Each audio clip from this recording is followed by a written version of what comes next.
Hi, my name is Ben Hales. Today I am making a special video for the fantastic new edition of Mike Turner's book, Crushing Low Stakes Poker. I have been playing tournaments and SNGs for 17 years and coaching poker for the past 6 years. Check out my details here at www.pokercoach.com. When you are trying to improve your game, reading books and focusing on all the things that you should be doing, it's easy to lose sight of the fact that for most of us, the biggest improvements you can make to your game come from avoiding costly mistakes. Often those mistakes involve calling when we should fold. I am going to look at a series of hands, 15 hands, in which I've chosen to fold pre-flop. In some cases, I may have folded the best hand, but on average, I will have saved myself from taking on large gambles with negative expectation. Let's start with an easy one from level 1 of a 6-max hyper turbo game. There's a shove from a wild player on the cutoff who seems to be playing very erratically. I assign a wide 20% to his range. It could be even wider. Now if I consult my equity spreadsheet, you'll see here that ace queen offsuit wins 58% of the time against that range. And these are just about the odds that I would be willing to accept in a hyper turbo where margins are narrow. So at this point I'm considering making the call. But now the small blind complicates matters by calling the all-in. Now my decision may be an obvious fold for many of you, but like every all-in decision, there is a right and wrong answer based on a mathematical calculation. To justify calling now, I would need minimum of 33% equity, as you can see in the pot odds box on the HM2 replayer. In actual fact, for ICM reasons, I would want slightly more than that. So how likely am I to win this hand? Three-way equity calculations are too complicated to perform whilst playing live, so you have to make a sensible estimate. In this case, the small blind's calling range should be very narrow indeed. So I doubt that I could even win 30% of the time, and certainly not enough to justify calling. So I fold and play this through. Ace King beats 3-3. Whenever two players go all in front of you, you generally need a huge hand to justify calling. In the next hand, there are 3 all-ins in front of me. It's once again a 6-max hyper turbo. The short stacks will be shoving with wide ranges. I've no doubt my ace queen is well ahead of their ranges, but the big stack ought to be narrower, and my ace queen is probably only a coin flip against his range. The mathematics is extremely complex with 4 players and side pots, but I definitely have plus EV in making this call. The ICM factor in this decision, though, is critical. Simply by folding, I will get into the money with no risk around 40% of the time, as this is how often the big stack should win this hand. The remaining 60% of the time, I still remain in good shape. These outcomes offer me a greater chance of prize money than if I take on this gamble. Around the bubble, calling all-ins, even with marginally positive EV, can, in spots, be a costly mistake, especially if you're a good player with a future edge in future hands. I folded this hand and the big stack won the hand. My third example is taken from a standard 6-max SNG, and I'm playing the big stack on the big blind. Once again, I choose to fold ace-queen offsuit. The button raises and I'm getting ready to shove back when the small blind interrupts by going all in. Now, as you can see in the pot odds box below, I require a 41% chance of winning to justify my call. And you would think that I could achieve that with ace-queen off. Think again. The button has a pre-flop raise of just 6%. The small blind 3 bets only 6.8%. Even though these ranges are likely to be looser at this stage of the tournament, the small blind is a player who does not like to invest chips pre-flop without a genuine hand. Ace-queen offsuit simply does not win often enough against his range. I figured I had negative equity and negative EV, so I folded. The button then made a loose call and ace-king beat queen 10. Remember, when you play the big stack, you have no obligation to call all-ins just because you have a big stack. Make your decision based on whether you have plus or minus EV. In the fourth example, there is a raise from the cutoff and a re-raise from the small blind.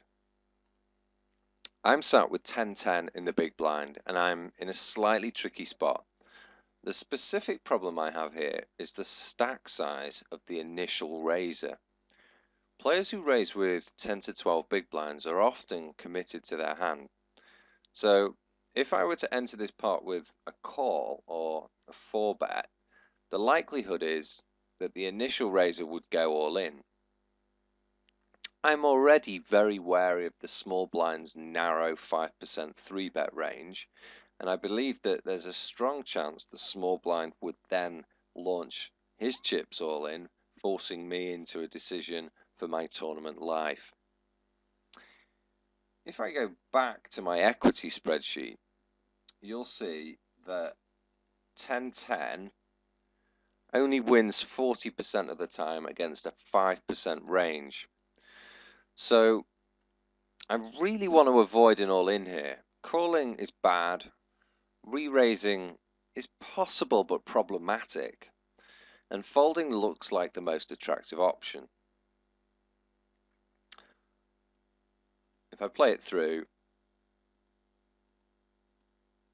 you'll see that actually I avoided running in to queen-queen. Always know the stack sizes of all the active players in a hand and be anticipating future betting. In hand 5 from a 2-table 6-max SNG, I'm dealt ace-queen suited and I'm sat with 12 big blinds. It's the moment I've been waiting for. I'm resolved to shove back against whoever raises me. The cutoff shoves a wide range and the big stack on the button shoves all his chips in, even through another huge stack to his left. So I'm forced to reevaluate, and that is what you must do. You must reevaluate. The mistake that players often make in this spot is failing to back down from their initial desire to gamble. Get into the habit of making it mathematical. Here, I need 35% chance of winning to justify gambling. Again, the pot odds there in HM2 indicate that.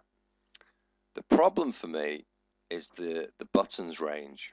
I don't think that he would risk all 5,000 chips without a top 3 or 4% hand, which leaves my ace-queen suited in big trouble. I'm not going to achieve 35% equity, so I diligently fold, and ace-king beats 7-8 suited. I have deliberately used ace-queen as an example hand as it is such a commonly overplayed hand. How often have you lost with ace-queen against ace-king? If you practice and improve putting your opponents on ranges, you will minimize the number of times this happens to you. Here is another example of me escaping from ace-queen. Pay attention to the statistics. The initial raiser here has a pre-flop raise of 7%, and the button, shoving 14 big blinds, has a 3-bet of 13%. I actually have more chance against the re-raiser than I do against the initial raiser's range. It's very unlikely that the raiser from the hijack is going to fold in this spot. So I consider how well ace-queen is going to perform against his range, and then I put my hand down, and I'm not surprised to see ace-king against queen-jack. Example 7 sees me sitting on the big blind with ace-king off, and the button shoves what should be a really wide range, perhaps as wide as 50%. Clearly I can't wait to call. When the small blind pushes over him, I'm forced to reevaluate based on the small blind's likely range. His 3-bet start is 11%, but to 3-bet with a shove at 24 big blinds, it could be a bit narrower than that, perhaps even as narrow as 5%. Now, ace-king off is going to win about 49% of the time against that narrow 5% range, and 55% of the time against a 10% range. Hold'em Manager 2 shows that I need a 42% amount of equity to justify calling with plus EV. So clearly this is a plus EV call. I have that. I definitely have that plus EV. If you're in a multi-tournament, then you should definitely be making the call here. My decision to fold is based on the fact that I only have marginally positive EV, not overwhelmingly positive. When the two big stacks clash together, and it is the two big stacks involved here, then there's a huge amount of equity in the prize money to be lost if you lose the hand, whereas winning the hand only improves your equity in the prize money by an average amount. This is the ICM factor coming into play again. You don't always have to call all-ins with ace-king. This is a very marginal spot, and calling is certainly not a bad play. Taking the gamble will increase your chances of winning the tournament, but it will decrease the chances of you getting into the money. In SNGs, these targets should be equally weighted in your mind. I chose to fold and dodged running into Jack-Jack. If you are playing SNGs, make sure you understand ICM and think about expected value in conjunction with ICM. You can practice ICM decisions using one of the tools recommended by Mike in Crushing Low Stakes Poker.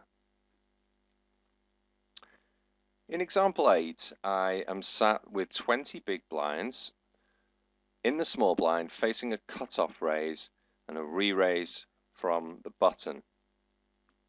10-10 looks like a hand I could shove here, but I have no fold equity against the solid re-raiser, and how well will my hand perform anyway? Let's think about their ranges and work it out. The big stack has been very loose so far, but his PFR start is only 13%, indicating quite a strong hand. The re-raiser has a 3-bet of 9.5%, but crucially in this spot, the re-raiser is challenging the loose big stack in what is almost a bubble. This is a solid player who would not be re-raising here without a premium hand, probably a top 5% hand, maybe even narrower. What I'm doing here is I'm using my statistics in conjunction with understanding his tournament situation to come up with a realistic range. As we saw earlier, 10-10 only wins 40% of the time against a 5% range, dropping sharply if the range is narrower. In spots where you are unclear if an opponent's range is 2, 3, 4, 5, 6, maybe 7%, you should exercise extreme caution, as any inaccuracy in your estimation can have a massive impact on the disparity between your perceived equity and your actual equity.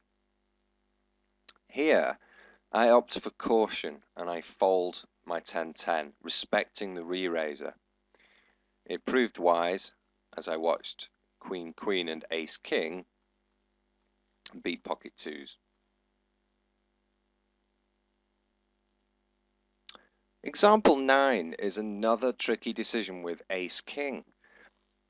Normally, I say that if the effective stack is less than 35 big blinds and you are forced to gamble pre-flop with Ace-King, then you can do so. Mike agrees and considers that Ace-King and Jack-Jack are generally good enough to call all-ins with in low-stakes sit-and-goes. In general, they are good enough, but everything depends on your equity and your expected value. Sometimes you simply have to fold them. In this spot, I'm faced with an under-the-gun raise, 2 calls, and then a button shove for 45 big blinds. This was a loose player, and as you can see from the stats, very loose, but I did not know that at the time, and so I assigned a normal range for his shove. The most common hands people shove in this spot are Ace-King, maybe Ace-Queen, 10-10, Jack-Jack, maybe Queen-Queen. If you analyze it like this, the Ace-King's just not quite so attractive to call with. I just don't have enough equity. I made this decision based purely on my perception of his pushing range. As it happens, he was called by 10-10 and showed King-King. So I avoided a bad gamble, and players with wide ranges who are playing loose will also pick up good hands, and that's something never to lose sight of. Loose players also get good hands. Hands 10 through to 13 are further examples of me folding Ace-Queen offsuit to a re-raise pre-flop. On level 1 of a tournament or SNG, you simply don't want to be taking marginal gambling spots, nor do you really want to be playing from the small blind post-flop. So in this case, there's a 4-bet from the button. If Ace-Queen does not look like a simple fold to you here, then you've got to work on your understanding of how well Ace-Queen really does perform out of position against a 3-bet or a 4-better's range. Again, in this hand I fold and avoid running into Ace-Ace and 9-9.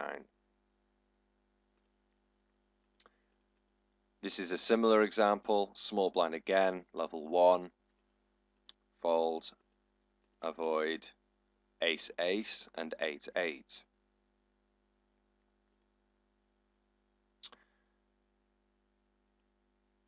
In hand 12, the same is very much true. This time it's level 2, but there's a re-raiser, and I fold and avoid. If we play this to the end, you'll see King-King and Ace-Queen suited. Tight is right early in SNGs, and respecting re-raises is essential. In truth, there is little new to say in hand 13, except that I'm even willing to dump Ace-Queen against a re-raiser when sat on the button. In this case, I avoid a nightmare flop, it would have been, and Jack-Jack was against me. Position plays less of a role in decisions which involve the top 3 to 5% of hands, and hand quality plays more of a role.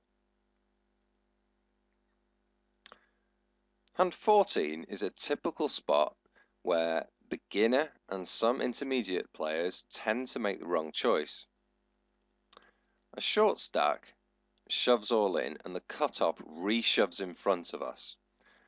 The thought process is no different to previous hands. You have to assess the opponent's ranges, work out your equity, and if necessary assess your expected value, and then decide whether you've got enough positive expected value to justify calling on level 2 of an SNG. In this spot, I assess the re-raises range as about 3%, which is Jack, Jack and better, Ace, King, possibly 10, 10, but not Ace, Queen. My equity against that range is very poor indeed. So I don't in fact need to continue assessing EV or other factors. I can make a confident fold. And as expected, the cutoff shows Jack, Jack, and I avoided an early coin flip. Avoiding coin flips early in tournaments increases the in the money percentage of good players. The final hand is appropriately enough good old Ace Queen offsuit. I'm down to 16 big blinds and it's tempting to feel in a rush to gamble in these spots because I have a smaller stack than average at the table. This is a mistaken rationale that many players have. When I listen to their assessment of their hands, they're often talking about how, they're down on chips and they have to gamble.